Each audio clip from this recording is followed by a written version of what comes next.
And then I'll admit all the people. We've got 9 people so far, which is nice. There we go.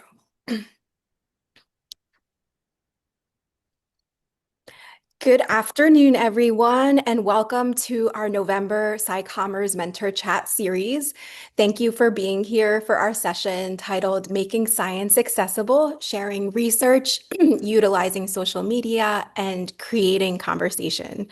This event is part of the SciCommers community, which brings together researchers, students, and communicators who want to make science clearer, more inclusive, and more engaging for diverse audiences. My name is Amel Hussein, and I'm excited to create space for us today for learning and genuine conversation. And I'm really delighted to introduce our mentor guest today, my colleague, Dr. Katy Coduto.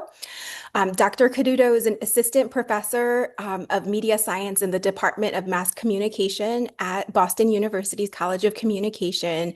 And she researches the intersections of mass media and interpersonal communication. And she really focuses on how individuals use media to connect with each other and make sense of the world around them. And her work looks at behavior like compulsive social media use, online dating, and privacy management across platforms. And she's been published in multiple peer-reviewed journals in communication and media research. She teaches several courses, including research methods, social media strategy analysis, and many more. And she brings a wealth of experience, and her research areas are just super exciting and interesting. So I'm really excited to introduce her to all of you, and we're thrilled to have her with us. And with that, please help me in welcoming Dr. Katy. Thanks so much for having me. I think this will be a really fun conversation. It's a nice mix of things I think a lot about between research, but then also getting that research to other people. So, like Amal said, my name's Katy Coduto. I teach in the College of Communication at Boston University. And today I'm going to talk to you about how to make research accessible, because again, this is a really big question, especially in the kind of time that we're in, the information environment we find ourselves in. And so today, one of the first things I want to highlight are just some thoughts around kind of understanding the audiences that we might interact with, as well as the media environment that we find ourselves in. I'm going to share with you a study I did and talk about the different kinds of pitches I did to get that study out in the world. And then I'll also tell you a little bit about what it takes to really put together a compelling research story, also looking at some current research I'm doing. So I thought it was fitting to kind of have my research intersect, especially because I am a social media researcher. And so much of what we're going to talk about is how we utilize social media to get our information out there. So to start, like I said, I think it's really important for us to really think about who our potential audiences are. When we think about reaching people, one thing I've noticed in doing this work and in doing lots of outreach is that a lot of people are interested in all kinds of things, right? It's why we see them turn to social media. It's why we see them getting lost in their feeds. But they often don't realize the scope of research or just how much research is out there. The number of times I tell people that I study something like social media or online dating, they're like, wow, I had no idea that you could study that. And so there's this opportunity for us to put ourselves out there to make research accessible, and not just accessible, but interesting. So one way that we might think about this, and you'll see as we kind of carry through this conversation, is that current events often involve someone looking for research or someone looking for expertise. You'll notice throughout this particular presentation, I focus a lot on social media and politics. You can see it from the image on the slide here. And that's because politics is something that we are often aware of, right? We kind of can't escape it. And so as people are trying to make sense of it and turning to media, they're also looking for experts. And so, as we go through these slides, I want you to think about all those different potential audiences, because as we're thinking about who might be interested in these topics and where we might reach them, there's a really wide range. So, we could think about professional audiences. For example, when I'm doing social media research, I often think about how colleagues in industries like advertising or public relations might benefit or otherwise be interested in the work I do. I think a lot about when I'm working on online dating studies about, is this something I share with like a match group? Of course, we also have audiences like students, whether you are currently a student or maybe you remember being a student, but students are often a really critical target for the work that we do.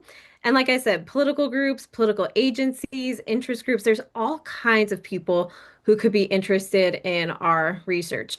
And I'm really, again, excited to be talking about this because, especially as someone who's now been in academia for a while and who was just at a conference last week, I think when we're doing research, it's very easy to get focused on other academics or on really focusing on journals, which we'll talk a little bit about. And those are valuable audiences, but it's really important to remember that they're not the only ones.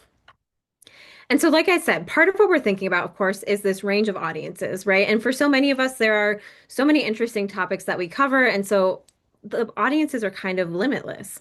But the other challenge to this is thinking about how do we stand out in this information environment? How do we get our research, right, this really critical stuff that we're thinking about out into the world? And I think it's really important, first and foremost, to think about just kind of the state that we're in. A lot of my work takes place in the US context, so that's what I'm going to focus on here, but we see a lot of these trends beyond the US. But in the United States, we are increasingly polarized. So we see people with strong sets of beliefs kind of gravitating towards one political party or another. So you see lots of people who are conservative or Republican compared to Democratic or liberal. And what we have seen over time is that mass media platforms absolutely take advantage of this polarization. So, right, you've probably seen lots of examples of this with Fox News, MSNBC. And what's happening here is that mass media are leaning into the biases that people have. And if right now you're thinking, like, well, why does this matter? It's really important, right? Because what we're seeing is a fracturing of our media environment. And when a media environment is fractured, it can make it really difficult to know who to target and how to talk to them. Because if the media environment itself is fractured, so too then is the audience who's going to be consuming it.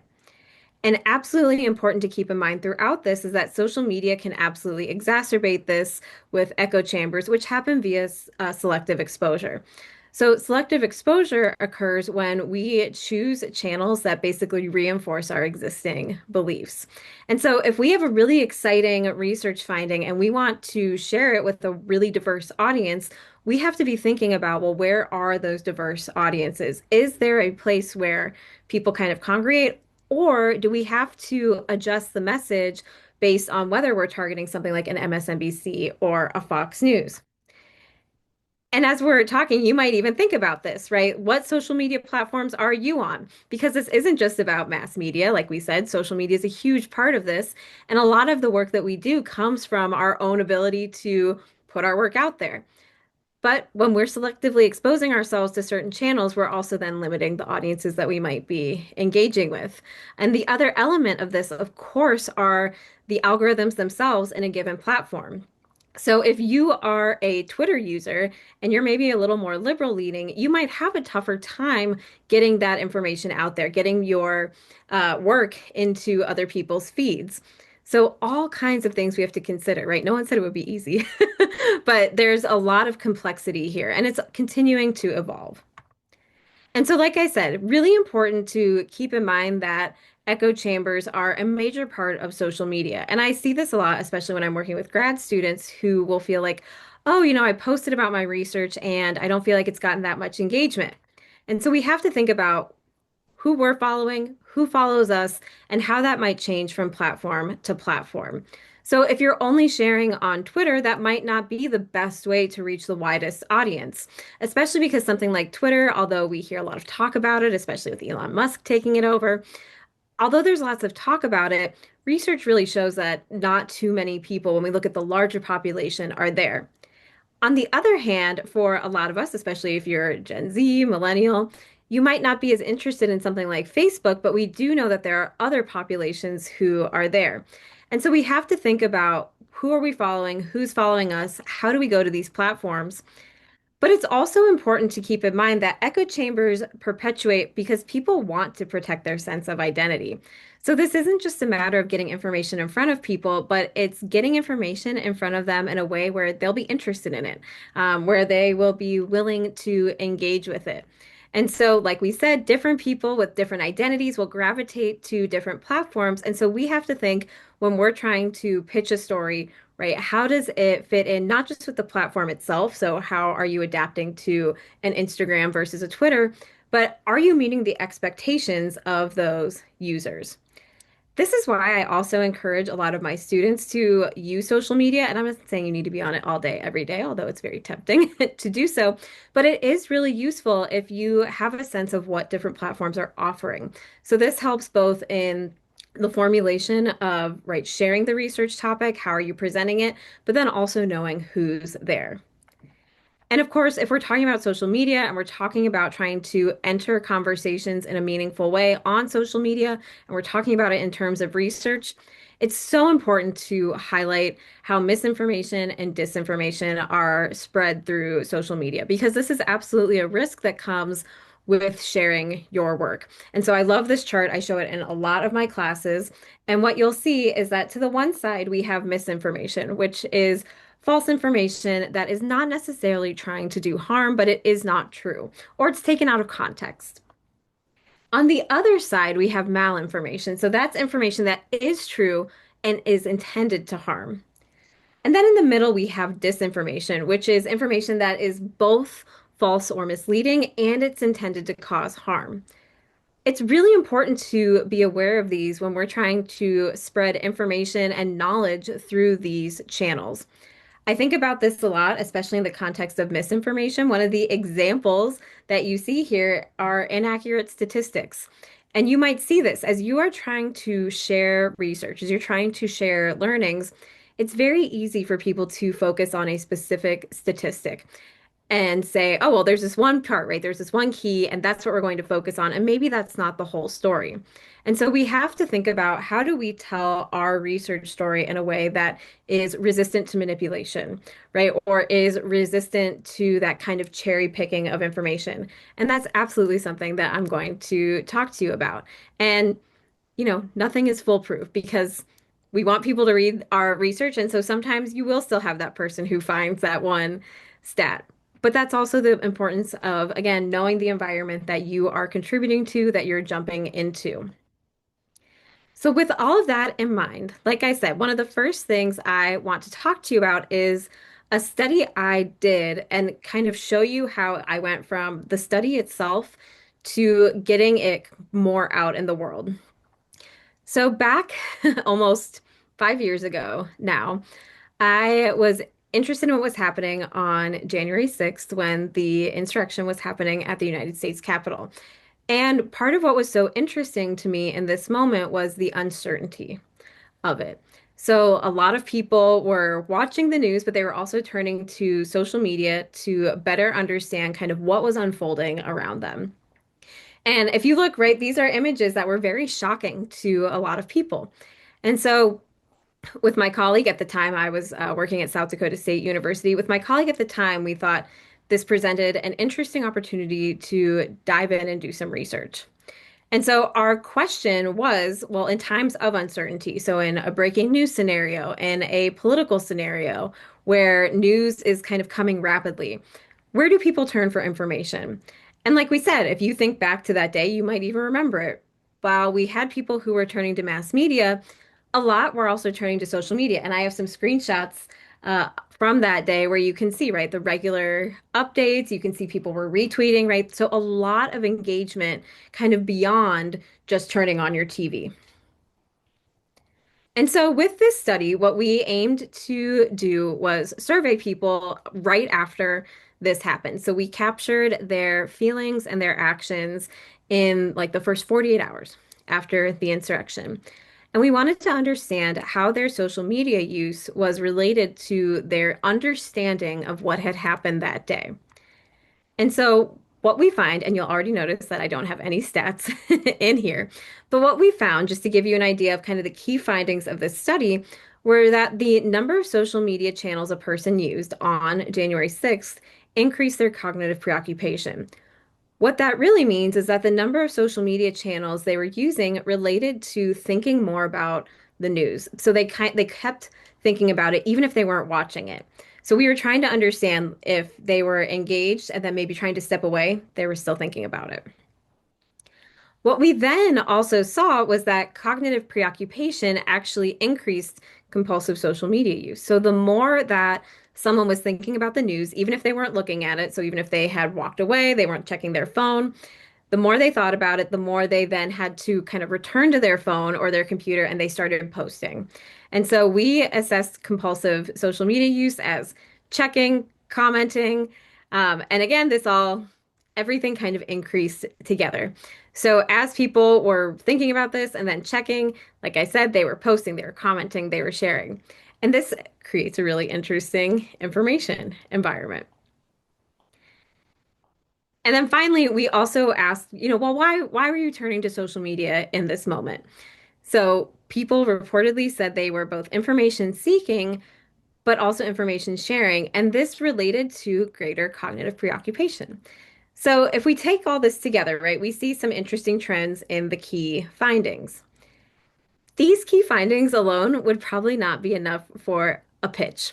And so we had to think about, well, what are kind of the bigger takeaways here, right? These are interesting. These will do great at something like an academic conference. But really, what we wanted to highlight as we thought about this story was, well, the more social media channels someone was using, the more they thought about what was happening at the Capitol. That starts to have an interesting hook to it, right? Because now we're saying social media has something to do, or maybe not necessarily to do, but it's definitely influencing feelings about what happened at the Capitol. Alongside that, right, then we also see that news and social media influence our thinking even when we're away from the content itself. And so here, what we also start to get into is not just a single specific story, but the potential for that longer term expertise, because there's lots of stuff that we might talk about with social media. And so maybe this study doesn't capture attention right away, but it opens up opportunities for sharing later.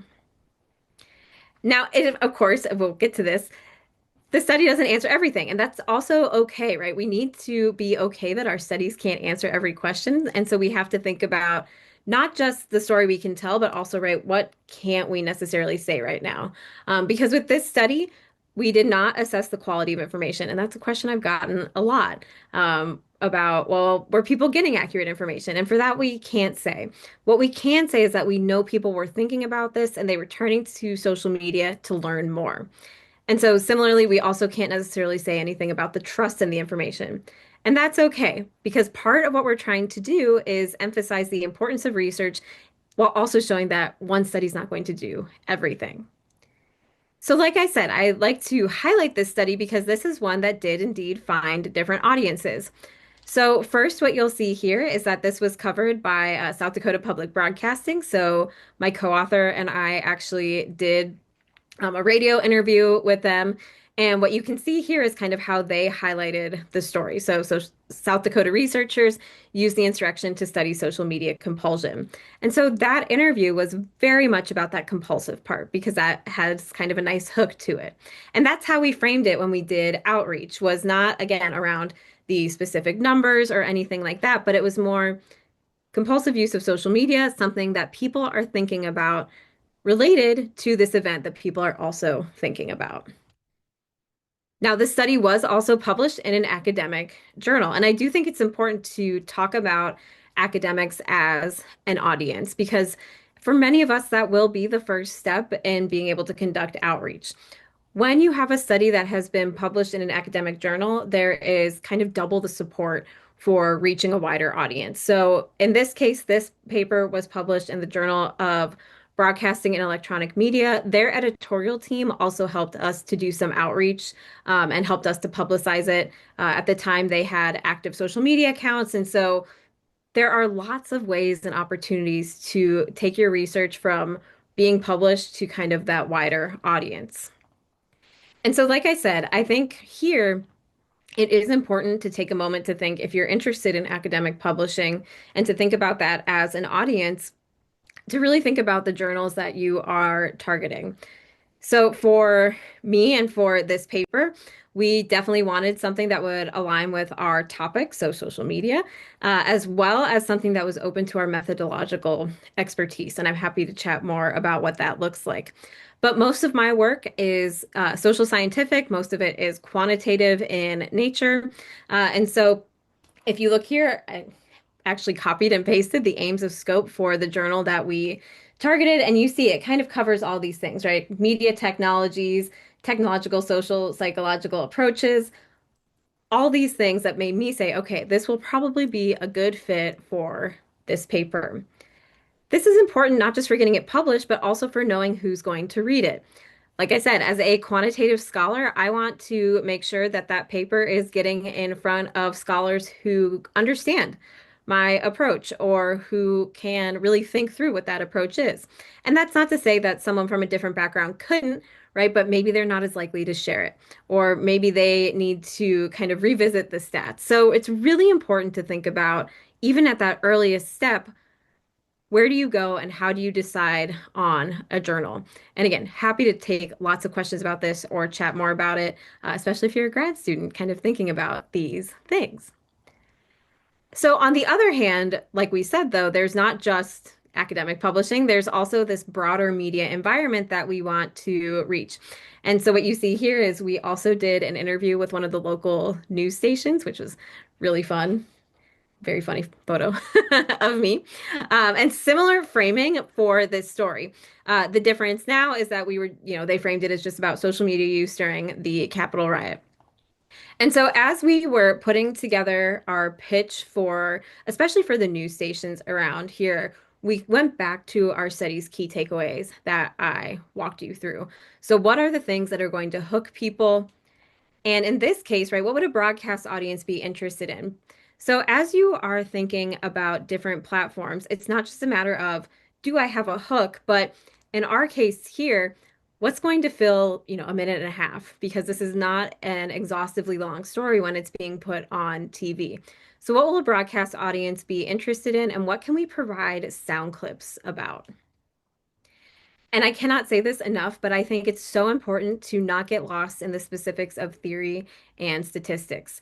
As we are doing research, those are really easy things to focus on. They're often the things that we're told to focus on, right? But that's not what many broader audiences care about. Because if we're trying to make this accessible, getting hung up on our kind of theories, on our statistics is kind of doing the opposite of creating space and access.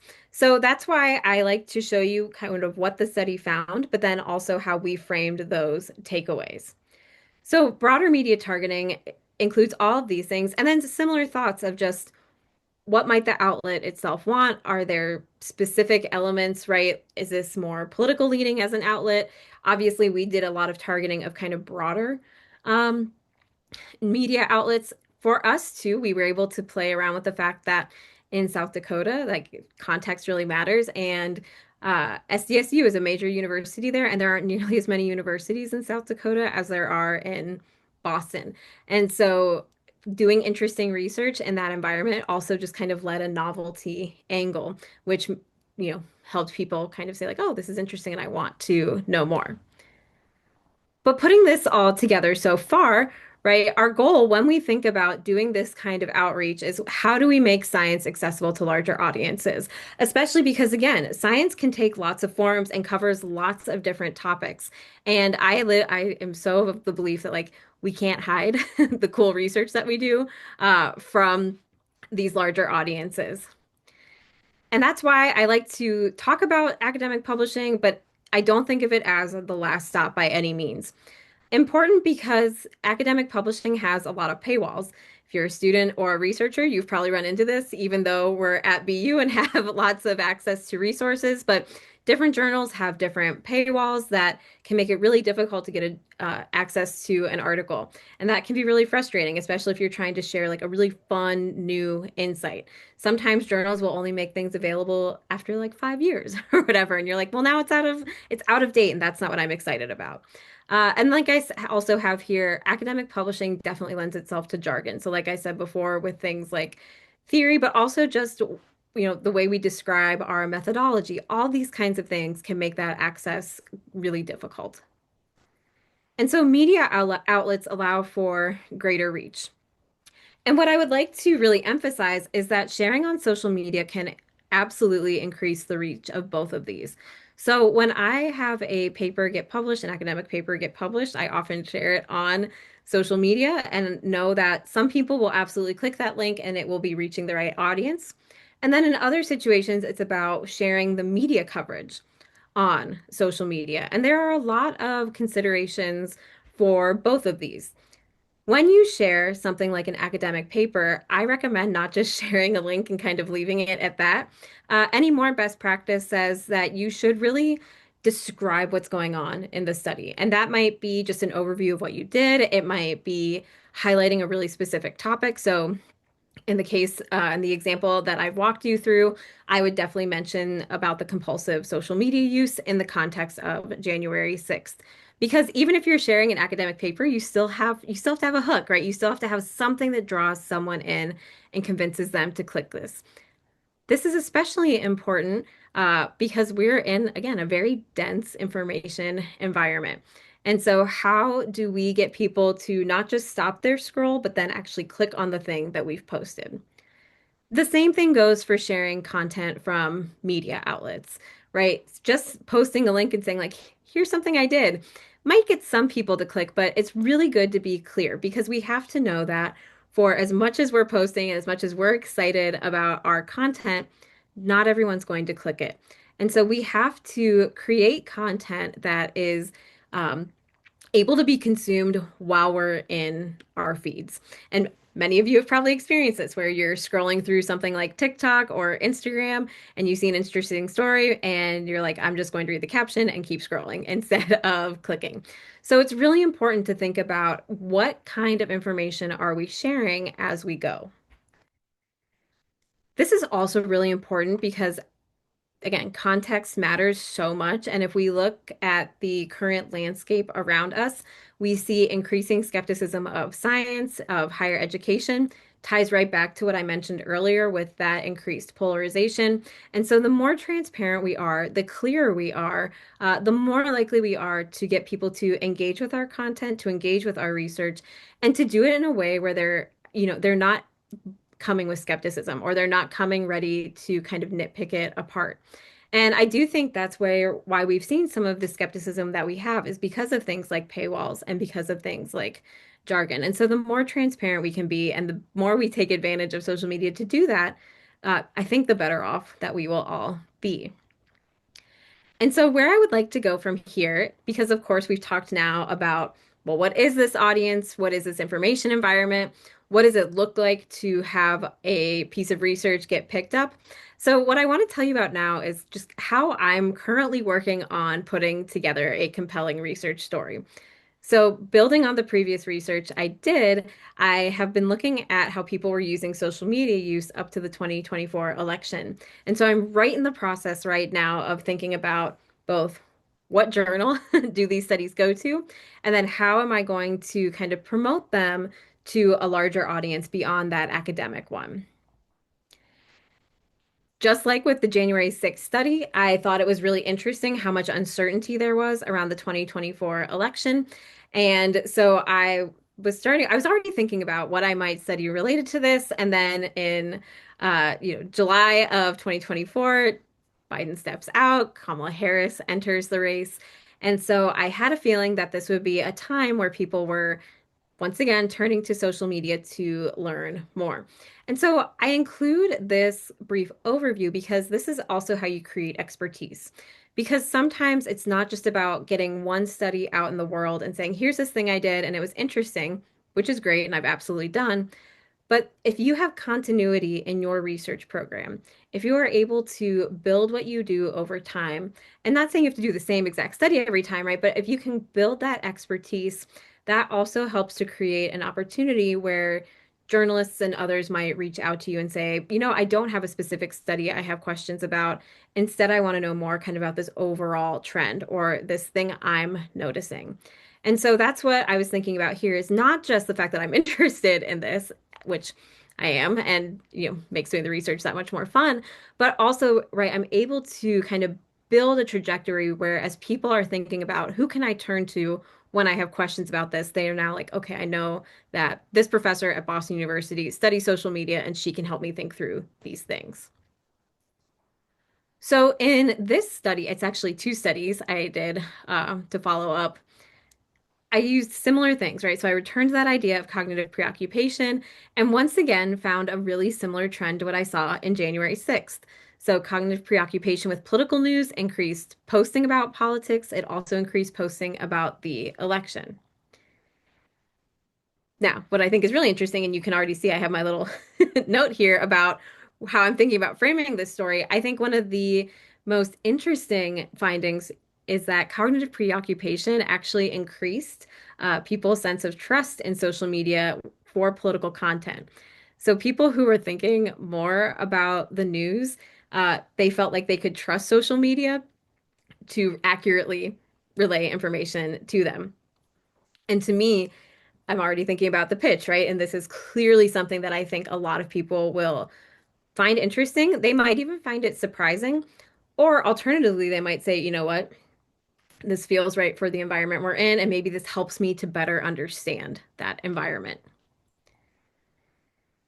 The other thing I looked at in this study was individuals' news literacy because I thought maybe that would help understand how clearly people were or weren't thinking about social media, if they really understood the process of news production. And so perhaps heartening to some of us. As news literacy increased, trust in social media content did decrease. But what was also interesting is that warmth toward the Republican Party also related to a small but significant increase in trust. So there's another interesting angle there that I think potential wider audiences will be really interested in.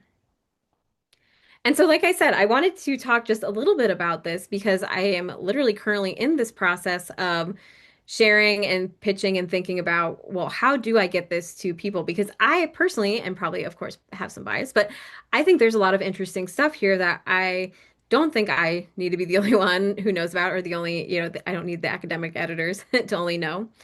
And so my first step was thinking through that target journal. So part of the study is actually under review at the Journal of Political Marketing, and I engaged in that similar process of looking at what were the aims and scope of the journal. And in this case, the journal actually has a special issue that they're doing on election 2024. So there were a lot of things that made me say, okay, I think this is a good fit. I am doing this across two different papers though, so I'm still in the process of thinking through, well, what might be a good second journal, right? What would be a good second home? And how do these then tell that story together, right? What are the things that uh, stand out and would stand out to different journal editors? And so, similarly, then thinking about what those potential media outlets might be. And as I said, I'm clearly starting to think through, well, what is this larger story? It's not about a stat here or a theory there, but to me, the story is this sense of trust in social media. And I think that's something that a lot of us perk our ears up when we hear. There's also, for that academic element, thinking about, well, who could I present this in person to? And so conferences also present really great opportunities for not just sharing work, but getting feedback on it, seeing what other people are thinking about, and seeing how they might also share. And then throughout the process, as we're thinking about who do we reach, how do we reach them, of course, sharing about everything on social media. And I will admit, I this has actually been a struggle for me more recently because I was a big Twitter user, still kind of am, but with changes to the platform, I'm trying to like readjust my own kind of strategy. But I think sharing on social media throughout this entire process is really useful. And that means not just sharing when you've collected data, but even before. Something I've done for a long time is talk about when I'm in the early stages of research about, oh, I had this idea and I might write a survey on this. Like what do people think about that? I do that more on Instagram now where I'll like post a story and say, hey, I have this topic. Is this something that you know about, that you are interested in? And I think that increases transparency. And I think it gives people a sense of kind of informal involvement, which can also be really healthy because then they're saying, like, oh, I remember when you first brought this up. Now I want to see it all the way through. And so I say sharing on social media because you might share when you've first got the idea. You might share your survey link or your interview sign up guide. You might even talk about what you're seeing in the data when you're doing initial analysis, and then all the way through to publication and sharing in the media. And so this is really important because different people are going to see this at different stages, and all of them can have buy-in. And I think this is so important because, again, thinking about all the skepticism that there is towards science and research, we are the ones who kind of have to do that battle, and we have to do it, one step at a time throughout the entire process. Another consideration, of course, is where do you do this posting? Like I said, I traditionally did it on Twitter. I do more and more on LinkedIn. And I think LinkedIn ties back to some stuff I talked about at the beginning with thinking about who different audiences might be. The more research I do, the more I am thinking about those potential professional audiences. And so LinkedIn has been a great place for, social media practitioners to say like, oh, that's really interesting. Would love to know more. I do still also share on Facebook because that's where my family is, and it's fun for them to know what's going on. But these are things that are really important to think about, especially when you're thinking about this whole process of research. So, to kind of put all of these pieces together, and then we'll certainly have time for Q&A, I think it's just so important to remember whether you're doing research now, whether you're thinking about doing research, sharing research, that social media create this ever more complex information environment. There is so much information out there. There is so much for individuals to kind of sift through, to think about. And so when we're sharing research information, we have to think about how do we break into that environment? How do we make this an environment that helps our research to shine and doesn't kind of overshadow it? I also think it's really important to be considering who is doing the posting and sharing, and how do you create those connections, because maybe you're doing all of your posting, all of your sharing, but you might also have resources depending on where you are.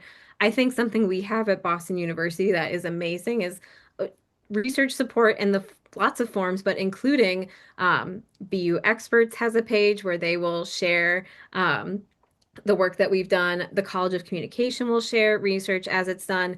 And so it's not just a matter of us, kind of taking this work on totally by ourselves, but it's creating networks and finding networks who will also help that information get out, right? Even doing a talk like this is a great way to create that kind of engagement. And so we also have to think about just how do we stand out as researchers? How do we create those opportunities and also just feelings of for journalists who are like, okay, this is someone I can reach out to. One of the things I have consistently challenged myself to do is to always think about, well, what are the key and clear takeaways from my research? What are the things that an audience is going to want to know more about? And that might be things that they themselves relate to. It might just be something that's super interesting. A lot of my online dating studies, people are like, oh, I've never done that, but I still want to know more, right? So there's some novelty elements. But so having really clear takeaways and being able to explain those in the clearest, simplest language possible. Um, I feel like I see lots of interviews and write-ups that include jargon. And I cannot recommend enough, right? Avoiding that. It's fine in the academic paper, but when you are posting on social media, if you're doing an interview, if you're trying to write an opinion piece, jargon is only going to weigh down the work, and it makes it harder for an audience to really jump in and engage. And so I always am thinking about how do I remove barriers for readers, but also potentially listeners, because that's another really important element is that if you're doing an interview, there's a great chance that someone's just listening. And so how do you speak clearly? How do you write clearly? How can we create opportunity for people to understand the work we've done in the clearest and often the most succinct way? And I just think that this is such an important topic because this equitable access, right, understanding of science creates greater trust with researchers and scientific institutions. It allows us to do the work that we find important, right? That it allows that work to really stand out. And it creates an audience for that work that isn't just like, oh, okay, that's interesting, right? But they see the real value in it. And so I think, again, very excited to be able to talk about this and answer questions because I think this is only going to continue to grow in importance. So happy to take any and all questions. I think there's so much more we can dig into. Thank you so much, Katie. That was great. So I'll open up the floor for anyone who has questions. You can feel free to take yourself off of mute or use the chat box to type in your questions if you'd like. But I'll go ahead and ask you a question, if Yeah, that's sure. okay. What's one thing that you think that researchers often get wrong when they're trying to reach people with their content? I think that's a great question. And I think one thing I have noticed is really not doing the targeting that they need to do. And that's why I said, like in the current study that I'm thinking about pitching, maybe leaning more towards a more political journalist or a political outlet. I think, again, we all get so many emails, right? There's so much that comes to us. And so I think knowing who that outlet's audience is, knowing who you want to reach, and right, really kind of customizing the message. And I think that's another element is that falls under this as well is saying, okay, I'm going to not just write this kind of blanket email, but I want this person to know that like I understand their work, kind of like we want for ourselves, right? And I think especially for people, for researchers starting out, it's like I'm going to do that big email to everyone and hope for the best. And I think a more custom, careful approach really, really helps. Awesome. Tell me about your conference presentations and like, do you get new ideas or collaborations? What happens when you attend these conferences? If you tell us a little bit about that. Yeah, these are great questions. I think conferences are really important. That's why I included it here because for me that is a great spot to honestly both points that you said. I use conferences to get new ideas for sure. And that's why I try and present work because I'll get feedback on work that I'm currently doing, but then also think about, well, what does come next? And so, like I said, in the January 6th study, I think the one of the questions I got as a conference was like, well, how do we know or what do we know about trust in that content? And I was like, oh, we nothing. And I really want to know more about that. And I think conferences are a great space both for formal but also informal dialogue. So you might have a Q&A session that, you're again very structured, you're thinking through a specific paper, but then you also have those opportunities to chat with someone who says like, "Oh, have you thought about this?" And so to your other point, I found so many of my collaborators through conferences where you start talking and it's like, okay, well, you have all these good ideas. Why don't we just do it together?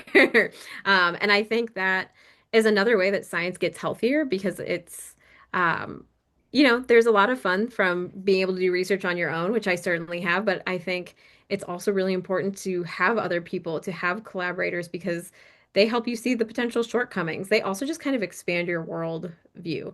And so I think that's really important and creates a higher quality final scientific product. I couldn't agree with you more. A lot of my new ideas come from the conferences as well. It's always a really great space for like new ideas, and I just love that too. So thank you for that. Katie, how do you like balance your sharing your work and social media and then your own self-care and mental health? How do you balance all those things? Because I know it can be a lot, especially when you're constantly searching for the right audience and trying to get your work noticed and visible. How do you balance all of those things? So I think there's a couple things that go into that. And I think, first and foremost, for as much as we want the work to get out there, the first priority has to be doing the work itself. And so I think I have worked really hard to say like, okay, I care about the research before I care about any publicity around it because it is easy to feel like, oh, but the publicity's fun, right? And so I think step one is saying, well, what are my priorities? What's the thing that is most important to me and what am I trying to accomplish here? I also think, and this can be really hard, but I think it's really important to know when to say no. Because sometimes you'll get an outlet that's like, hey, I want to do an interview about this topic, and it's maybe not quite in your wheelhouse. And it can feel really difficult to say, like, oh, I'm going to turn down this opportunity to be more public facing. But at the end of the day, like, it's better because you don't want to be public facing for something that you're not doing or that you're not the expert on. And so I think that's part of it is knowing when to say no and also just knowing when to say no if you're overwhelmed. If you're constantly on social media, it's like you're allowed to take a break. And so I think a lot of that kind of self check-in is really, really important. Awesome. Well, I know I've been asking all the questions here, so I have one last question for you. And everyone in the audience, feel free to also chime in. But Katie, what's one thing that you would want everybody here to know about sharing their science in this moment? What is like something new that they should try or that you recommend that they do in terms of sharing their science in this current like socio-political moment? I think just not being afraid to try different channels because I think, like I said, I longtime Twitter person. That's where I like would post all my stuff, and in the last couple months, I've been like, wow, I really need to adjust where I'm going. And so I think being open to different platforms, to seeing how they are, and I also think with that, not being afraid of failing the first time because maybe you post somewhere and you don't get any interaction, but that's what comes with trying a new platform.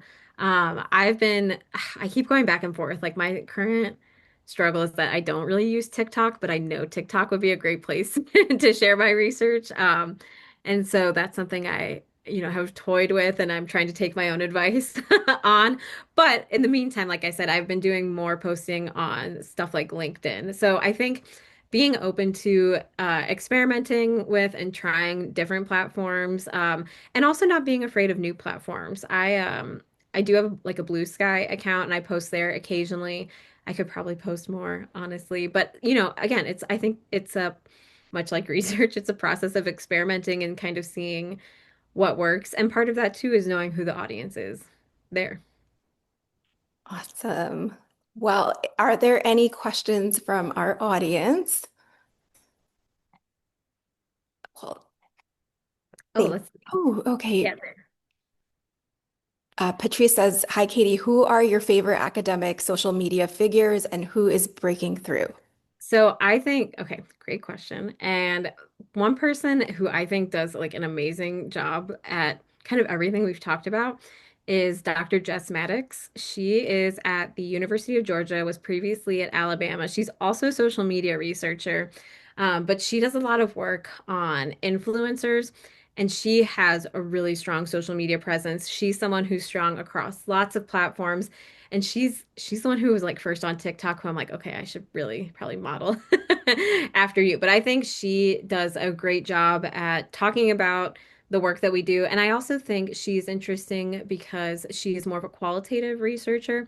So I think she's doing a nice job at kind of highlighting and showcasing that form of research. And so, yeah, that Jess Maddox was like the instant first name I thought of. There are a couple other people, especially in my area, who I really like. But then I think Karen Freeberg, who is at the University of Louisville, and is a PR professor, is another really good example. Karen has written a couple textbooks on PR and social media, and has long had a really strong social media presence as well. And that I think is also an element of this is that a lot of academics are in the process of figuring this out. Um, it's still relatively new. Social media, we think of it as like, oh, we've all had it for so long, but it's still not that old. And so I feel like we're still at that point of figuring out kind of what are the strategies around this. And those are two people who I think have not necessarily done the exact same thing, but have both been successful in what they do.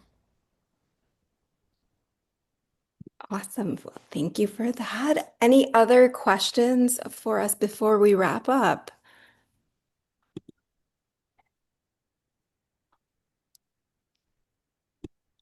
Okay, well, thank you so much, Katie, for joining us today, and thank you, everyone. We look forward to seeing everyone in December, where our guest speaker will be Dr. Eric Gordon, who will speak to us about his work at the new center here at Boston, the Center for Social Impact and Media Innovation. And so we look forward to seeing you in December. Thank you all, and have a great Thanksgiving and holiday break. Take care, everyone.